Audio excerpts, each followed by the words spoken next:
ہمارا جو دین ہے مکمل ضابطہ حیات، اس میں اللہ کے فضل و کرم سے اللہ تعالیٰ نے اپنے پیارے حبیب صلی اللہ علیہ وسلم کے واسطے سے ہمیں قدم قدم پہ رہنمائی کی، حتیٰ کہ ہمیں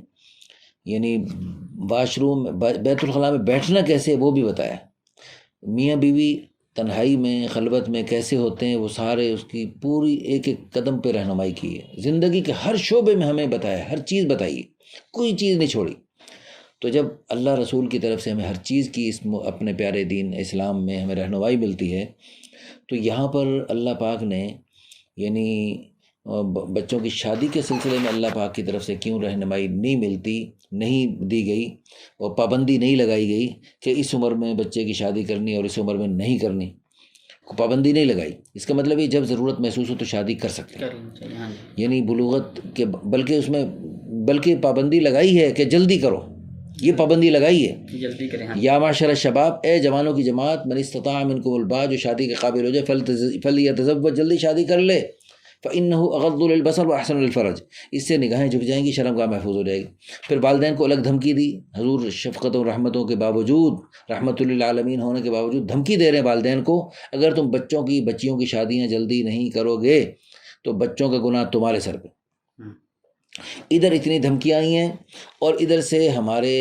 یعنی حکومت پاکستان کی طرف سے سختی سے پابندی لگائی ہے کہ آپ نے 18 سال سے پہلے شادی نہیں کرنی،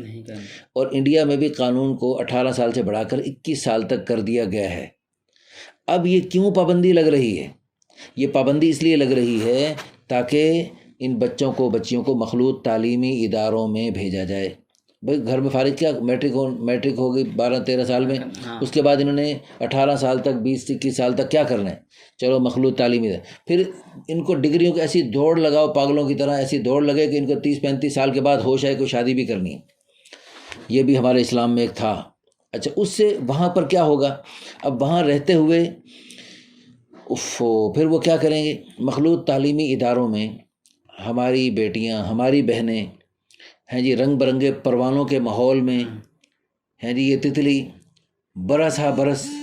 ہے جی، اس پروانوں کے ماحول میں جب پروان چڑھے گی تو پھر وہ کیا بنے گی؟ آپ کی تو ایسی فیلڈ ہے کہ آپ ہر جگہ جاتے ہیں اور آپ تو میرے سے زیادہ جانتے ہیں، میرے سے زیادہ آپ اس کو جانتے ہیں کہ وہ رنگ برنگے پروانوں کے ماحول میں پروان چڑھنے والی تتلی ہے جی، جس نے ہر کلاس میں 20-30 ہر، اب وہ جب وہ ایسی عجیب و غریب چیز بن جاتی ہیں، میرے پاس آتی ہیں خواتین اپنی بیٹیوں کو لے کر، وہ بچیاں جو ہے وہ پتہ نہیں کیا بلائیں بنی ہوتی ہیں، اللہ کی قسم ان کی ماؤں پہ مجھے ترس آتا ہے، ان کی ماؤں پہ ترس آتا ہے مجھے، وہ ماں نہیں نوکرانی لگ رہی ہوتی ہے اور بیٹی ایک پتہ نہیں کیا مصیبت لگ رہی ہوتی ہے، ان کے ہونے والے شوہر پہ ترس آتا ہے، ان کی آنے والی نسلوں پہ ترس آتا ہے، وہ کیا بلائیں بنے گی جو اس چیز سے تربیت پائیں گی وہ۔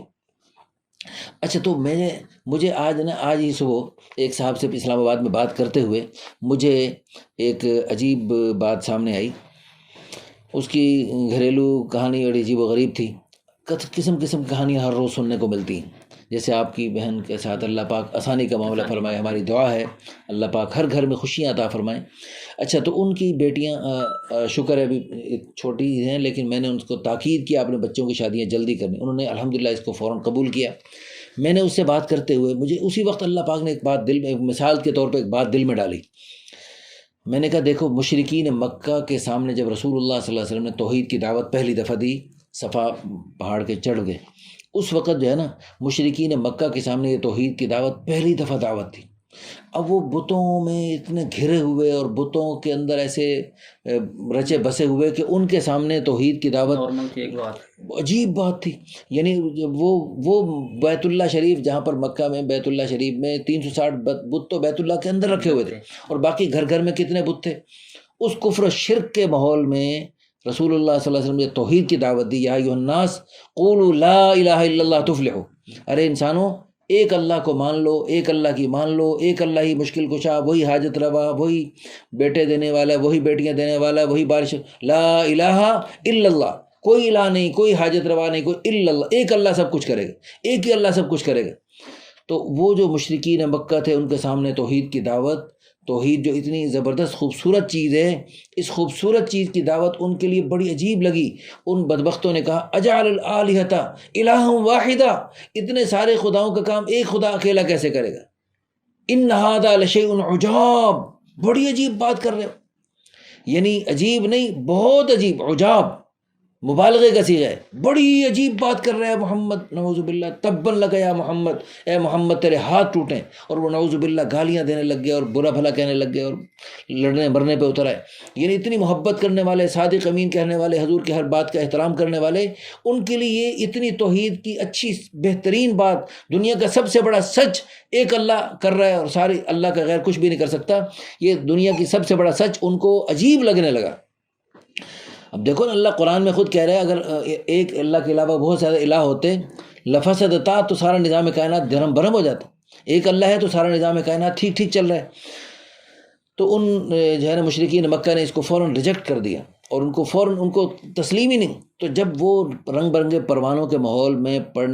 پروان چڑھنے والی تتلی، جب اس کو کہا جاتا ہے کہ اب بقیہ پوری زندگی تو نے اس اکیلے اسی شوہر کے ساتھ رہنا ہے،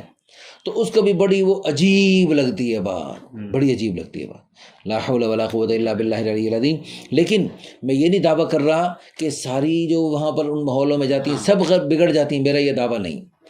ان میں الحمدللہ جو خاندانی تربیت لے کے جاتی ہیں اور مسلسل ان کی نگرانی اور ان کے ماشاءاللہ وہ بھی گھر میں دینی ماحول بھی چلتا رہتا ہے اور نماز وغیرہ کا اہتمام کرتی ہیں، تو اللہ کے فضل و کرم سے جیسے مسکان ہے، وہ بھی ایسے ہی تعلیمی ادارے میں پڑھ رہی تھی، لیکن مسکان نے ان مشٹنڈوں اور غنڈوں کے مقابلے میں اللہ اکبر ایسا بلند آواز سے کہا، اور ایسی اس کی شیرنی کی طرح چال تھی، اور وہاں شیرنی کی طرح ہی چال بنتی تھی۔ ویسے تو عورت کو دبک کے اور سمٹ کے چلنا چاہیے، لیکن وہاں پر ایسے درندوں کے سامنے، ویسے تکبر تو اللہ کو پسند نہیں ہے، تکبر والی چال اللہ کو پسند نہیں ہے، لیکن میدان جنگ میں تو تکبر والی چال اللہ کو پسند ہے، میدان جنگ میں تکبر والی چال پسند ہے۔ تو اس اللہ کی بندی نے اس شیرنی کی طرح چال چلتے ہوئے اس نے نعرے، ان کے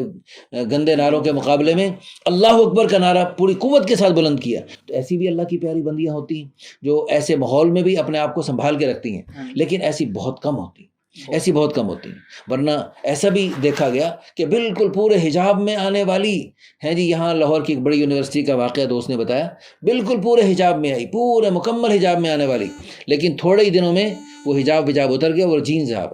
آ گئی۔ جب ماحول کا تو اثر پڑتا ہے، تو اس لیے ایک یہ ہے کہ دیکھو آپ اپنی بچیوں کو، بیٹیوں کو، بہنوں کو تعلیمی اداروں میں اس لیے بھیجتے ہیں تاکہ وہ کچھ پڑھے اور جو ہے سیکھے، اور پھر اس کے بعد جو ہے نا کوئی اچھی نوکری ملے، نوکری ہوتی ہے یا بچوں کی تربیت اچھی کر نوکری ملے، اور نوکری لے کر جہیز بنائے، اور جہیز بنا کے وہ اچھی شادی ہو۔ بھائی تم نے وہ جو 15-20 سال 25 سال جو ہے نا 30 سال محنت کر کے جو جہیز بنانا ہے، اور جو مشقت کر کے وہ جو چیز بنانی ہے اور جو اچھی شادی کرنی ہے، وہ اچھی شادی 15 سال کی عمر میں اچھی ہو سکتی ہے، 16 سال میں 17 سال میں بہت اچھی شادی ہو سکتی ہے، اور اسی وقت شادی کا اصل فائدہ بھی ہے، بعد میں شادی کا اصل فائدہ بھی نہیں رہتا۔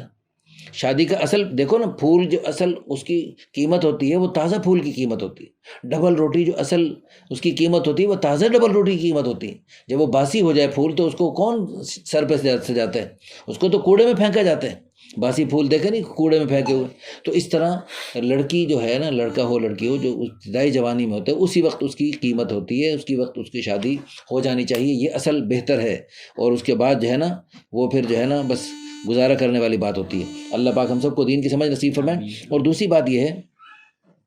کہ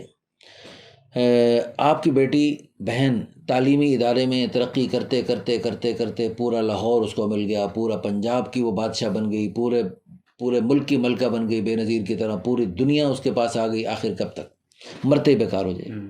اور پھر وہ ساری دنیا مل گئی لیکن اللہ نہ ملے، اللہ کی قسم کچھ نہ ملا۔ عبدی خلقتک لعبادتی فلا تلعب، آگے اس میں حدیث، ان وجدتنی وجدت کل شیء، اے میرے بندے اگر تو نے مجھے پا لیا تو نے سب کچھ پا لیا، وان فقدتنی فقدت کل شیء، اور اگر تو نے مجھے کھو دیا تو نے سب کچھ کھو دیا، وانا خیر لک من کل شیء، اور میں تیرے لیے ہر چیز سے بہتر ہوں۔ تو اللہ کو پا لینا سب کچھ پا لینا ہے، اور اللہ کو کھو دینا سب کچھ کا کھو دینا ہے، تو خسرت دنیا والآخرہ۔ وہ میرا جسم میری مرضی کہنے والی وہ نور مقدم ہیں جی، اس کے ساتھ کیا حشر ہوا، کتنی ذلیل ہوئی، دنیا بھی برباد ہوئی اور آخرت بھی برباد ہوئی۔ آخرت دنیا آخرت دونوں برباد ہو گئے ان کے، ہیں جی، اللہ پاک نے دکھایا۔ تو اس لیے بھائی یعنی دنیا میں روکھی سوکھی کھا لیں گے، بھوکے مر جائیں گے، لیکن ہم جو ہے اللہ کو ناراض نہیں کریں گے۔ اے طائر لاہوتی، اس رزق سے موت اچھی جس سے آتی ہو پرواز میں کوتاہی۔ تو ہماری پرواز ہے اللہ کی طرف، ہماری پرواز ہے جنت کی طرف۔ تو اللہ کی طرف پرواز میں، جنت کی طرف پرواز میں جو چیز رکاوٹ بنے گی اس چیز کو چھوڑ دیں گے۔ ہم اللہ کو نہیں چھوڑ سکتے، ہم جنت کو نہیں چھوڑ سکتے۔ اور دوسری بات یہ کہ جب زیادہ تعلیمی ڈگریاں لے لیتی ہیں نا ہماری بہنیں بچیاں، تو پھر وہ ان کا اسٹیٹس بہت اونچا ہو جاتا ہے، اس اسٹیٹس کے مطابق ملتا نہیں، پھر انہیں کو پسند بھی نہیں آتا، اور پھر وہ بیچاری روتی ہیں۔ ابھی کل ہی مجھے ایک خاتون فون کر رہی تھی، اور وہ بیچاری اسٹیٹس اس کا بہت اونچا ہو گیا، اب اس کے مطابق مل نہیں رہا۔ یہاں لاہور کی ایک اچھی سوسائٹی میں رہتی ہیں اور وہ بہت پریشان، اب وہ گھر میں بھی جنگ چل رہی، گھر میں بھائیوں کے ساتھ، ماں باپ کے ساتھ جنگ چل رہی ہے اس لڑکی کی، وہ بیچاری وہ عجیب چیز بنی ہوئی ہے۔ تو اللہ پاک ہم سب کو دین کی سمجھ نصیب فرمائے، اور اللہ پاک ہم سب کو اپنے بچوں کی نیک تربیت کرنے کی، اور اللہ پاک ہمارے بچوں کو ہماری آنکھوں کی ٹھنڈک بنائے۔ آمین ثم آمین۔ جزاکم اللہ خیرا، احسن جزاک اللہ۔